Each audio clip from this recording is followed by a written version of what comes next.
السلام علیکم ورحمۃ اللہ تعالی وبرکاتہ۔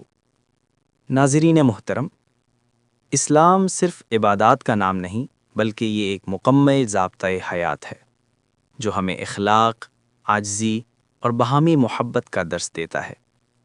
چھوٹے چھوٹے اعمال اگر خلوص کے ساتھ کیے جائیں تو وہ ہمارے دلوں کو بھی جوڑتے ہیں اور معاشرے میں امن و سکون بھی پھیلاتے ہیں۔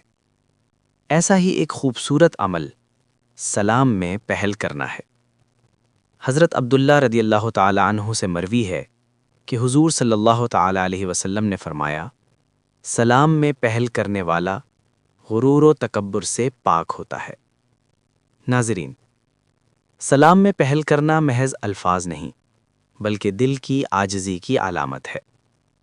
جو شخص خود آگے بڑھ کر سلام کرتا ہے وہ اپنے نفس کو جھکاتا ہے اور یہ اعلان کرتا ہے کہ وہ برتری، غرور اور انا سے آزاد ہے۔ اسلام ہمیں سکھاتا ہے کہ عزت اونچا ہونے میں نہیں بلکہ جھکنے میں ہے، اور سلام وہ پہلا قدم ہے جو دلوں کے فاصلے مٹا دیتا ہے۔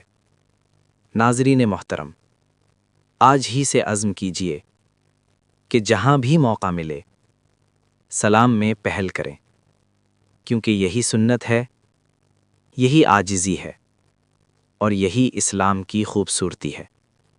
اگر یہ بات آپ کے دل کو لگی ہو تو ویڈیو کو لائک کریں، اپنی قیمتی رائے کمنٹس میں ضرور دیں اور اسے دوسروں تک پہنچانے کے لیے شیئر کریں۔ چینل پر نئے ہیں تو سبسکرائب کرنا نہ بھولیں۔